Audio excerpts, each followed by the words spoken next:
दोस्तों, आपका अपना YouTube चैनल भी सक्सेस पॉइंट में स्वागत है। आज हम लोग जिस महत्वपूर्ण टॉपिक पर चर्चा करेंगे वह है बाल विकास का सिद्धांत। इसके अंतर्गत हम यह जानने का प्रयास करेंगे कि एक बालक जब एक अवस्था से दूसरी अवस्था में पदार्पण करता है, प्रवेश करता है, तो उसका विकास कुछ सिद्धांतों के अनुसार होता है। इसे ही हम बाल विकास के सिद्धांत के नाम से जानते हैं। दोस्तों, आगे बढ़ने से पहले मैं एक बात और कहना चाहूँगा कि आपने अभी तक हमारे YouTube चैनल को सब्सक्राइब नहीं किया है तो कृपया हमारे YouTube चैनल को सब्सक्राइब करें, दिए गए बेल आइकन को प्रेस करें ताकि कोई भी नोटिफिकेशन सबसे पहले आपके पास पहुँचे। इसके साथ चलिए आज के टॉपिक पर हम चर्चा करते हैं, जिसके अंतर्गत बालक का विकास होता है। एक बालक का विकास किन किन सिद्धांतों के अनुसार होता है, इसी को जानने का प्रयास आज के टॉपिक में हम लोग करेंगे। इस पे हम लोग चर्चा करेंगे कि एक बालक का विकास कैसे होता है, किन सिद्धांतों का अनुसरण करता है और किस तरह से। तो बाल विकास का जो पहला सिद्धांत है निरंतरता का सिद्धांत। जैसे शब्द से ही पता चलता है निरंतरता, निरंतरता शब्द जुड़ा हुआ है, तो ये बताता है निरंतरता का सिद्धांत कि बालक का विकास आजीवन चलने वाली प्रक्रिया है। यह जन्म से मृत्यु तक किसी न किसी रूप में चलती है, कभी रुकती नहीं। कभी इसकी गति तीव्र होती है, कभी मंद। उदाहरण के लिए शैशवावस्था के प्रारंभिक 3 वर्षों में बालक का विकास तीव्र गति से होता है, उसके बाद मंद गति से होता है। चलिए दूसरे पे आते हैं, समान प्रतिमान का सिद्धांत। विकास की दर में भले ही भिन्नता, मगर यह मानकर चला जाता है कि कोई भी समाज हो उसमें बालक समान प्रतिमानों का अनुसरण करता है। जैसे हम बाल विकास की अवस्थाओं को भी देखते हैं, चाहे कोई भी समाज हो, भारतीय समाज, अमेरिकन समाज हो या यूरोपीय समाज हो, बाल विकास का एक क्रम बना हुआ है, उसी के अनुसार बालक का विकास होगा। उदाहरण के लिए जो बालक का विकास होता है उसमें सबसे पहले गर्भावस्था आता है, जिसे हम जन्म पूर्वावस्था के नाम से जानते हैं, पूर्व शैशवावस्था के नाम से जानते हैं, प्रसव पूर्व अवस्था के नाम से जानते हैं। इसके बाद आता है आपका शैशवावस्था, बाल्यावस्था, किशोरावस्था, युवावस्था, प्रौढ़ावस्था और वृद्धावस्था। इन सिद्धांतों का अनुसरण कोई भी समाज करता है। इसके अतिरिक्त हम भाषाई विकास को ही ले सकते हैं कि भाषा का विकास समान प्रतिमान के सिद्धांतों के अनुसार होता है। उदाहरण के लिए कोई भी किसी भी बालक का जब भाषा का विकास होता है तो सबसे पहले क्रंदन करता है, रोता है, क्रंदन के बाद क्रूइंग करता है, बबलिंग करता है, आधा शब्द बोलता है, एक शब्द बोलता है, फिर 3-4 शब्द बोलने लगता है, और एक स्थिति ऐसी आती है कि शब्दों को मिला करके वाक्य भी बोलने लगता है। अब हम लोग चलते हैं तीसरे नंबर पे। इसका नाम है वंशानुक्रम व वातावरण की अंतःक्रिया का सिद्धांत। यह सिद्धांत बताता है कि एक बालक का विकास में जितनी अच्छी भूमिका वंशानुक्रम की है उतनी ही भूमिका वातावरण की। दोनों के योग से, दोनों की अंतःक्रिया से बालक का विकास होगा। वंशानुक्रम ये बताता है कि बालक क्या कर सकता है, वातावरण बताता है कि बालक क्या कर रहा है। दोनों के मध्य अंतःक्रिया जितना ही अच्छा होगा, बालक का विकास उतना ही अच्छा होगा। इसकी चर्चा जब एक दिन अगले टॉपिक पे वंशानुक्रम और वातावरण आएगा तो उस पर होगी।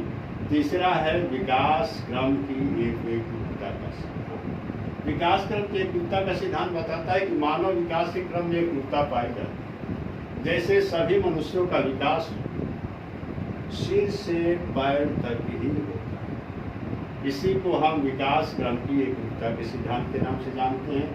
और इसके बाद पांचवें नंबर पर आता है व्यक्तिगत भिन्नता का सिद्धांत। व्यक्तिगत भिन्नता, आप समझ लीजिए कि दो व्यक्तियों का परस्पर एक समान न होना ही व्यक्तिगत भिन्नता पाई जाती है।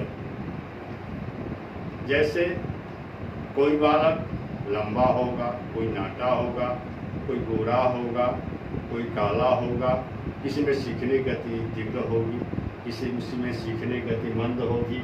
यही व्यक्तिगत भिन्नता है। व्यक्तिगत भिन्नता के सिद्धांत के अंतर्गत एक बालक या बालिकाओं के शारीरिक, मानसिक, संवेगात्मक और सामाजिक विकास में भिन्नता पाई जाती है। सबकी भिन्नता एक समान नहीं होती, उनमें अंतर होता है। इस अंतर का कारण है अनुवांशिकता और वातावरण। इसके बाद अगले टाइप पे चलते हैं असमान गति का सिद्धांत या विकास गति में भिन्नता का सिद्धांत। यह सिद्धांत बताता है कि बालक के विकास गति में भिन्नता होती है और यह भिन्नता आजीवन बनी रहती है। उदाहरण के लिए, जो बालक जन्म के समय लंबा है वो बड़ा होकर के भी लंबा होगा। जो बालक जन्म के समय नाटा है या छोटा है वो बड़ा होकर के भी नाटा या छोटा ही होगा। इसके बाद अगला बिंदु पर आते हैं, सातवें बिंदु पर, जिसे हम जानते हैं मस्तकाधोमुखी सिद्धांत। इसको हम कहते हैं सिर से पैर तक का सिद्धांत, तक के विकास का सिद्धांत। यानी एक बालक का विकास मस्तकाधोमुखी सिद्धांत से होता है। पहले मस्तिष्क बनेगा, उसके आसपास के अंग बनेंगे, फिर दूर के अंग बनेंगे। मैंने कहा जाता है कि सिर का विकास पहले, पैर का बाद में और सबसे बाद में पैर की उंगली होगा। इसीलिए आपने देखा होगा कि जब एक बालक जन्म लेता है, जब एक बालक जन्म लेगा तो उसका मस्तिष्क काफ़ी डेवलप होता है। अगर उसको सहारा देकर के न पकड़ा जाए तो वो झपट्टा मारता है। इसका कारण है कि उसका मस्तिष्क शरीर के अन्य भागों की तुलना में बहुत अधिक हो चुका है। या आपने देखा होगा कुछ और बड़ा होता है तो धड़ वाले भाग को ऊपर उठाता है, आगे बढ़ाने का प्रयास करता है। इसके बाद आते हैं हम केंद्र से निकट व दूर का सिद्धांत। केंद्र से निकट व दूर का सिद्धांत ये बताता है कि पहले केंद्र वाले भाग का विकास होता है, फिर दूर वाले भाग का विकास होता है। उदाहरण के लिए हमारे हाथ का विकास पहले, अंगुलियों का विकास बाद में, या पैर का विकास पहले, अंगुलियों का विकास बाद में। इसे ही हम केंद्र के निकट और दूर के सिद्धांत के नाम से जानते हैं। केंद्र से निकट और दूर के सिद्धांत के नाम से जानते हैं।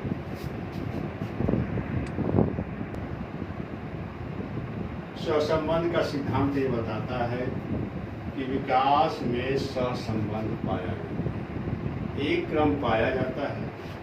जैसे शारीरिक, मानसिक,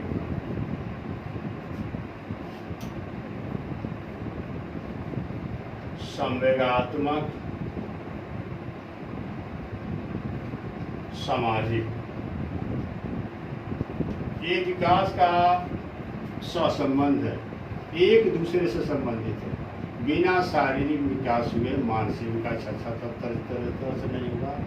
अगर मानसिक विकास अच्छी तरह से नहीं है तो संवेगात्मक विकास अच्छा तरह से नहीं होगा। संवेगात्मक विकास अच्छा तरह से नहीं हुआ तो सामाजिक विकास अच्छा तरह से नहीं होगा। माने इन दोनों में एक संबंध पाया जाता है। अगर शारीरिक विकास अच्छी तरह से हुआ है तो मानसिक विकास भी होगा, मानसिक विकास हुआ है तो संवेगात्मक विकास भी होगा, और संवेगात्मक विकास हुआ है तो सामाजिक विकास भी होगा। अब हम चलते हैं अगले टॉपिक पे, जिसका नाम है पूर्व कथन का सिद्धांत। विकास के बारे में पहले से भविष्यवाणी की जा सकती है। भविष्यवाणी ये हम कर सकते हैं कि जैसे जैसे बालक शारीरिक और मानसिक रूप से परिपक्व हो तो अधिगम करेगा, अच्छा करेगा। जो बालक शुरू से प्रतिभाशाली है वो अधिक अधिगम करेगा। कम बुद्धि वाला बालक, मंद बुद्धि वाला बालक, उसका अधिगम कहीं न कहीं प्रभावित होगा, और ये प्रभावित होगा तो उसका विकास कहीं न कहीं प्रभावित होगा। इसके बाद आता है अनुक्रमशीलता का सिद्धांत। अनुक्रमशीलता का सिद्धांत ये बताता है कि विकास का एक क्रम बना हुआ है और उसी क्रम के अनुसार बालक का विकास होता है। जैसे देखते हैं कि एक बालक के विकास में शैशवावस्था, विकास के चरण में शैशवावस्था, बाल्यावस्था, किशोरावस्था, अन्य चरणों से गुजरता है। इसी को हम अनुक्रमशीलता के सिद्धांत के नाम से जानते हैं। अब आपका जो अगला बिंदु है, सबसे लास्ट बिंदु है, वो माना जाता है कि विकास वर्तुलाकार होता है। विकास रेखा सीधी नहीं जाती। जो विकास की रेखा है वो यूँ होती है, कभी तीव्र और कभी मंद। कभी बालक अधिगम अधिक करता है, कभी बालक अधिगम करता है। कभी बालक अधिक सीखता है, कभी बालक कम सीखता है। और इसी को हम इस नाम से जानते हैं कि विकास वर्तुलाकार होता है, टेढ़ी मेढ़ी रेखाओं के समान होता है। इसी के साथ मैं ये चर्चा ही समाप्त करता हूँ और आप धन्यवाद देता हूँ। कृपया हमारे चैनल को अधिक से अधिक शेयर करें, कमेंट करें। अगले टॉपिक पे चर्चा